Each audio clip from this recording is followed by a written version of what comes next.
The Marine Japan couldn't stop. He took out 16 bunkers in just 30 minutes. How could one man, armed with only a flamethrower and sheer determination, face the deadliest defensive positions in the Pacific theater and survive? It was March 1945 on the volcanic sands of Iwo Jima, a tiny island no larger than Manhattan, yet fortified with over 18 kilometers of tunnels, 1,500 bunkers, and artillery positions manned by seasoned Japanese defenders. The 3rd Marine Division, supported by naval bombardments and airstrikes, had begun its grueling assault to secure the island, a critical stepping stone for the eventual invasion of Japan itself. Little did the enemy know, a single Marine would emerge as a one-man spearhead, striking fear into Japanese soldiers and changing the course of the battle for his company. Herschel Woody Williams, a private first class in Company C, 1st Battalion, 21st Marines, 3rd Marine Division, had been trained in the new and devastating M22 flamethrower, a weapon designed to neutralize Japanese fortifications where rifles and grenades proved insufficient. Across the Pacific, another Marine, whose name remains lesser known in the historical record, faced a similar crucible on Saipan, where entrenched Japanese bunkers threatened to halt the advance of his unit entirely. By early morning on February 19, 1945, Williams and his fellow Marines disembarked from Higgins boats under a storm of artillery and mortar fire. The beaches were slick with ash, sand, and the blood of the first waves of Marines. The Japanese defenders, numbering over 21,000 troops on Iwo Jima alone, had prepared for months to inflict maximum casualties. Williams' orders were simple in writing, but nearly impossible in execution. Neutralize enemy pillboxes, advance inland, and protect his unit's flank. Meanwhile, on Saipan, the other Marine faced a line of reinforced bunkers, each bristling with Type 92 heavy machine guns and 81mm mortars designed to cover every approach. The stakes were identical. Fail, and hundreds of his comrades could die before reinforcements arrived. The human cost was already evident.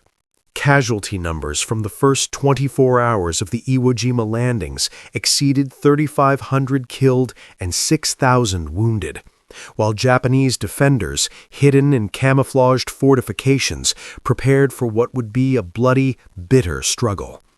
Weather was another enemy. Ash-filled winds limited visibility, while temperatures fluctuated wildly, leaving Marines soaked in sweat one moment and chilled by ash and spray the next. For Williams and the unnamed Marine alike, fear gripped the men, but determination, courage, and a sense of duty burned brighter. Each knew that the upcoming 30 minutes could decide the survival of dozens, if not hundreds, of fellow Marines. What happened next would become legendary.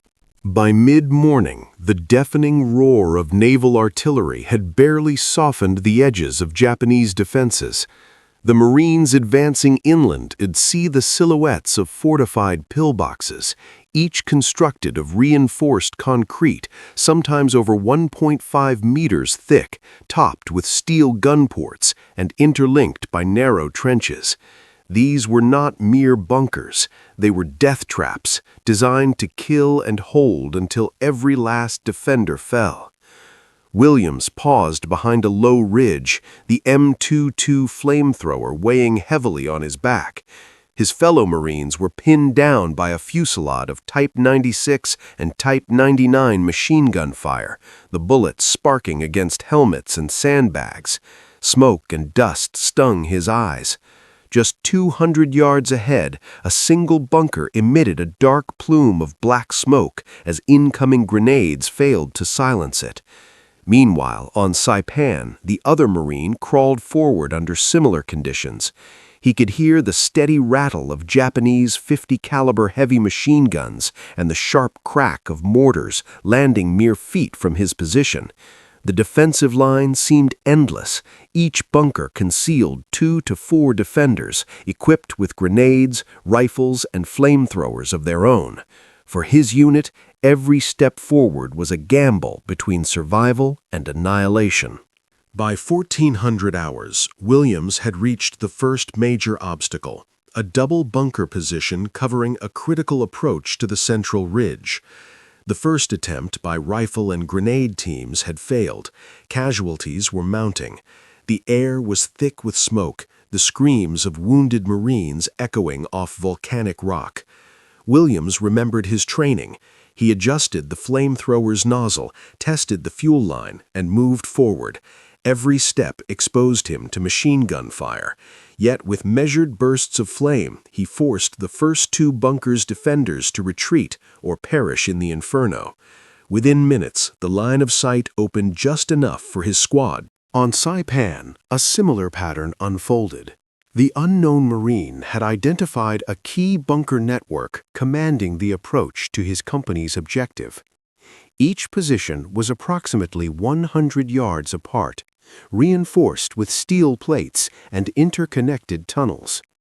By 1500 hours, he had neutralized the first bunker using a combination of satchel charges and hand grenades, but each success revealed the next obstacle, another reinforced position, waiting, ready to cut down the brave few who dared approach. Fear and adrenaline coexisted in every Marine. Williams could hear the cries of his comrades just behind him, the relentless thump of artillery shaking the ground, and the hiss of incoming flamethrower bursts from his own weapon. Sweat mixed with ash on his face. His hands were numb but steady. One wrong move could trigger a Japanese grenade, collapse a sandbag wall, or ignite a fuel cache. The Saipan Marine, equally tense, felt the weight of command pressing down. Private squads relied on him to clear the path. Each bunker he neutralized was a lifeline, a chance for his friends to survive. He moved systematically, counting the seconds, measuring distances, and anticipating enemy reactions. For these men, courage was not absence of fear, it was action despite fear. By 1530 hours, Williams had advanced nearly 300 yards, assaulting bunkers in rapid succession. The M2-2 flamethrower sprayed jets of fire into gun ports, collapsing positions and forcing defenders to retreat or die. Blood and smoke mingled in the volcanic ash as Marines pressed forward behind him. Meanwhile, the Saipan Marine faced a particularly cunning defensive setup, a triangular bunker formation, each bunker covering the next with overlapping fields of fire. His squad was pinned down at 400 yards, low on ammunition, morale fraying. Every second of hesitation allowed Japanese machine gunners to maintain a deadly rhythm of fire. Little did the enemy know, these Marines were about to achieve what few could imagine. What happened next would become legendary. By 1600 hours, Williams faced a section of 6 interconnected bunkers covering a ridge that overlooked the main supply route of his battalion. Each bunker bristled with Type 96 heavy machine guns, 81mm mortars, and grenade hatches. The deafening roar of artillery had masked the approach, but now each step forward exposed him to direct fire at point-blank range. He could see fallen Marines sprawled in the ash, their uniforms scorched, weapons abandoned, eyes wide in shock. The weight of command, though he was a private first class, pressed on him. His squad looked to him for direction. One wrong move could wipe out the next 20 men in line. On Saipan, the other Marine's situation was equally dire. A sudden counterattack had trapped his unit between 2 firing lines, leaving them pinned at just 50 yards from a fortified bunker. Mortar rounds landed within meters, creating clouds of dirt and debris. Ammunition was low. Fear threatened to freeze every man in place. Williams knew the only way forward was through sheer audacity. He pressed the flamethrower into the first bunker opening, the fuel igniting with a roar that echoed across the volcanic ridge. Japanese defenders screamed, some leaping into the open, only to be cut down by his supporting Marines. Suddenly, a grenade landed at his feet. Reflexively, he kicked it into the bunker, followed by another stream of fire. His arms burned, eyes stung, lungs screamed from the smoke, but the bunkers fell one by one. His squad advanced cautiously, relying on his actions to shield them from the enemy's lethal fire. Meanwhile, the Saipan Marine climbed over a trench, pulling himself forward under the relentless barrage of machine gun fire. He lobbed a series of Mk2 grenades into a bunker complex, only to see another enemy machine gun open fire from the side, cutting down 2 of his men. Panic threatened to overwhelm the remaining Marines, yet he forced himself to continue. The clock was merciless. Every second spent hesitating meant more death. By 1700 hours, Williams had reached a particularly stubborn bunker, its steel-reinforced doors and firing slit unyielding. Smoke and ash blinded him, while Japanese rifle fire splintered nearby rocks. His squad lay flattened, pinned to the ground, relying entirely on him to clear the path. In an instant of sheer determination, he fired a concentrated burst of flame, collapsing the interior and forcing the defenders out. They were quickly neutralized by rifle fire. The hill, once impenetrable, now had a narrow passage thanks to one man's relentless courage. On Saipan, the other Marine faced a similar nightmare. A counter-attacking force of nearly 40 Japanese soldiers attempted to encircle his position. Trapped and outnumbered, he realized that without immediate action, his squad would be annihilated. Using a combination of fire suppression and calculated charges, he breached the nearest bunkers, creating an opening for his men to advance. Blood, sweat, and fear dominated every moment. Every fallen comrade weighed heavily on Williams. The screams of wounded Marines echoed across the ridge, and yet he could not falter. Each bunker destroyed was both a victory and a reminder of how precarious survival was. The Saipan Marine's heart pounded. Each move required split-second decisions under the threat of instant death. Yet, courage carried them forward, for their friends, for their unit, and for the mission that would determine the success of the entire operation. Little did the enemy know, these acts of heroism would become the defining moments of their careers. What happened next would become legendary. By 2200 hours, the ridge seemed almost insurmountable. Williams had already cleared 10 bunkers in rapid succession, each one more dangerous than the last. His squad was exhausted, ammunition running low, and smoke from flamethrowers hung thick in the air, stinging eyes and lungs alike. It was here that Williams made a daring decision.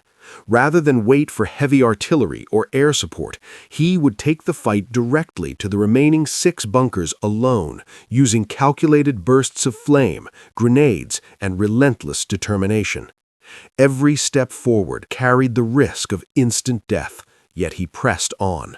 Williams advanced bunker by bunker. The first 2 of this final cluster erupted into flames, Japanese defenders thrown into chaos. He used every tool at his disposal, flamethrowers, grenades, and even improvised satchel charges. The deafening roar of collapsing concrete echoed across the ridge. Simultaneously, on Saipan, the unnamed Marine identified a weak point in the triangular bunker formation. With calm precision, he directed his men to provide suppressive fire while he climbed to an elevated position. Using grenades and close-range fire, he neutralized the first 2 bunkers in the line. One by one, the enemy positions fell, allowing his squad to advance without further casualties. By 2400 hours, Williams had taken out 16 bunkers in roughly 30 minutes, an astonishing feat that stunned his commanding officers. Each bunker cleared created a corridor for Marines to move forward, drastically reducing casualties and enabling the battalion to secure the ridge. On Saipan, the other Marines' efforts mirrored this heroism. His calculated strikes on multiple bunkers in rapid succession broke the enemy line. What had seemed an impossible defensive network was now in disarray. His unit could advance, and the threat that had pinned them down was neutralized. The turning point was not just physical, it was psychological. Both Williams and the Saipan Marine had shattered the morale of Japanese defenders who had expected their fortified positions to be impregnable. The sheer audacity, skill, and bravery demonstrated in those crucial minutes turned the tide of battle at these critical points. Marines who had been pinned down, facing near certain death, could now move forward, regroup, and continue the offensive. What seemed impossible just minutes before had been achieved through courage, precision, and unwavering determination. By the end of the 30-minute assault, the ridge that had threatened to halt the advance of the 3rd Marine Division was secured. Williams had destroyed 16 bunkers, single-handedly clearing a path for his unit and saving countless lives. The enemy suffered heavy casualties, an estimated dozen defenders per bunker, with survivors retreating into tunnels that were systematically neutralized by follow-on squads. On Saipan, the unnamed Marine had similarly broken the backbone of a critical Japanese defensive line. His actions allowed his company to advance 500 yards inland, securing key terrain that would prove vital for the larger operation. The speed, precision, and courage of these Marines had turned what could have been a costly stalemate into a decisive tactical advantage. For his heroism, Herschel Woody Williams was awarded the Medal of Honor, the highest military decoration in the United States. The citation noted his extraordinary bravery, skill, and unwavering determination in the face of almost certain death. For his heroism, Herschel Woody Williams was awarded the Medal of Honor, the highest military decoration in the United States. The citation noted his extraordinary bravery, skill, and unwavering determination in the face of almost certain death. The success of these Marines had wider implications. On Iwo Jima, clearing fortified positions allowed the United States to establish airfields crucial for bombing campaigns against Japan, hastening the end of the Pacific War. On Saipan, breaking the bunker line enabled the capture of strategic terrain, directly impacting subsequent operations in the Mariana Islands. More importantly, their heroism became a testament to the human spirit under fire. Against overwhelming odds, with fear and death all around them, they acted decisively and selflessly, a reminder that courage can turn the tide even in the most impossible circumstances. As the smoke cleared from the volcanic sands of Iwo Jima and the fortified lines of Saipan, the courage of a few men had changed the course of battles and saved countless lives. Their names may not all be known, but their deeds echo across history, a reminder of the human capacity for bravery in the darkest hours. This was just one of countless untold stories from the Second World War. Subscribe to WWII-Records as we continue to bring these forgotten chapters of history back to life. By this stage, the ridge had become a chaotic battlefield. Williams and the Saipan Marine faced the deadliest stretch of enemy bunkers yet, each bristling with machine guns, mortars, and riflemen trained to kill any Marine advancing within 200 yards. Their squads were pinned down, casualties mounting, and the din of gunfire and explosions deafening. Williams realized that waiting for reinforcements or artillery would cost lives. With calculated courage, he decided to engage the remaining bunkers directly, taking the initiative and forcing the enemy to react. Every step forward was a gamble. One misstep could mean death. William's squad followed him closely, providing covering fire. He used short bursts of flame from the M22 flamethrower to flush defenders from their positions, while grenades and rifle fire pinned remaining enemy troops.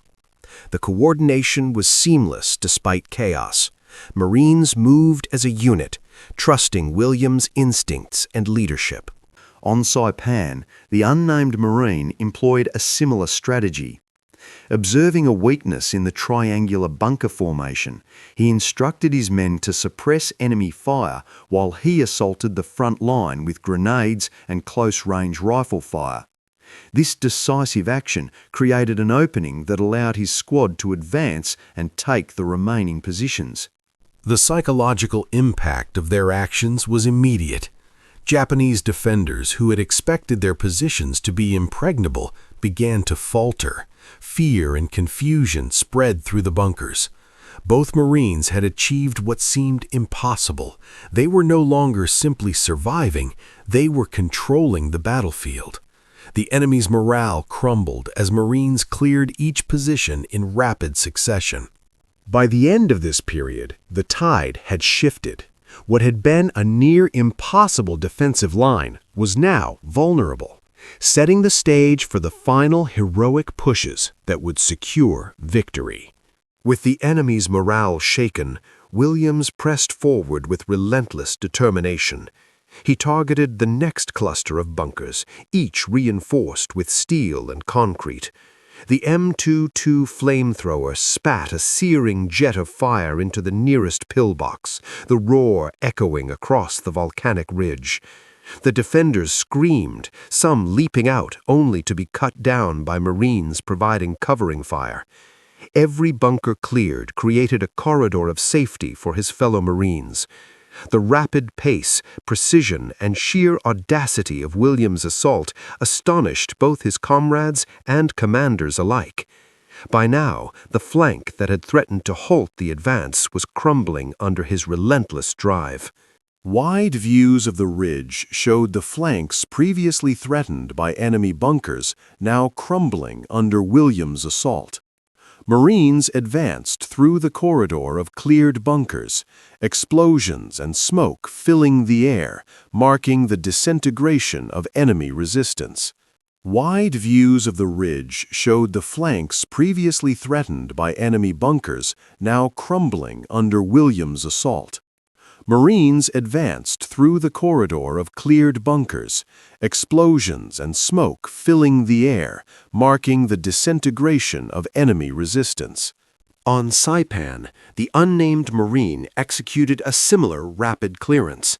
Using grenades, rifle fire, and hand-to-hand tactics where necessary, he systematically neutralized the bunkers in the triangular formation.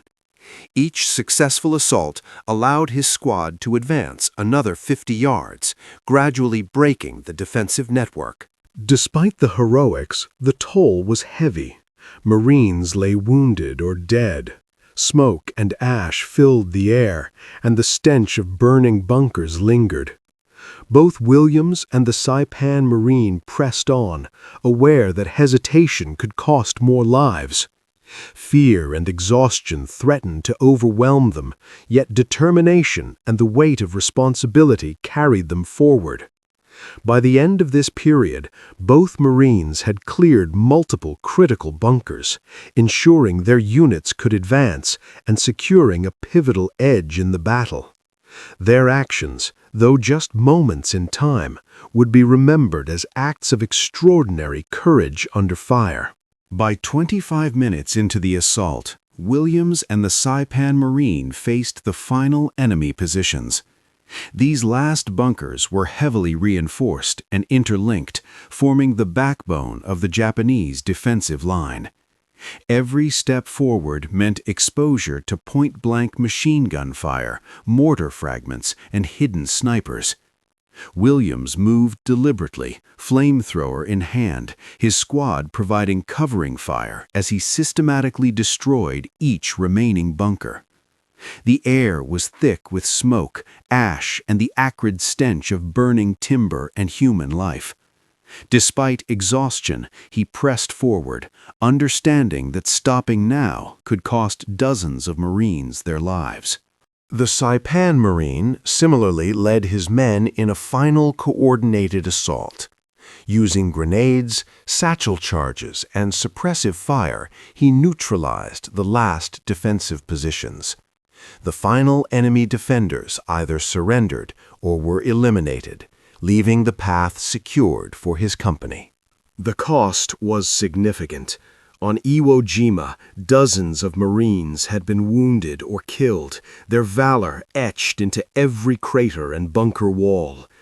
Japanese defenders suffered catastrophic losses, with many bunkers completely destroyed and others abandoned in retreat. On Saipan, the smaller engagement resulted in fewer Marines lost, but the enemy's losses were devastating. Each bunker cleared represented both a tactical victory and the weight of human cost, as the Marines witnessed the consequences of war up close. Yet the mission's success was undeniable. Key terrain had been secured, enemy fire neutralized, and hundreds of lives saved by decisive, heroic action. The immediate effect of the assaults was monumental. Williams' destruction of 16 bunkers in just 30 minutes opened a critical corridor for the 3rd Marine Division. Resupply and reinforcement became possible, and the Marines could advance inland, confident that the deadliest defensive positions were neutralized. For the Saipan Marine, clearing the bunkers allowed his company to secure vital high ground. Enemy morale was shattered, and the defenders were thrown into disarray.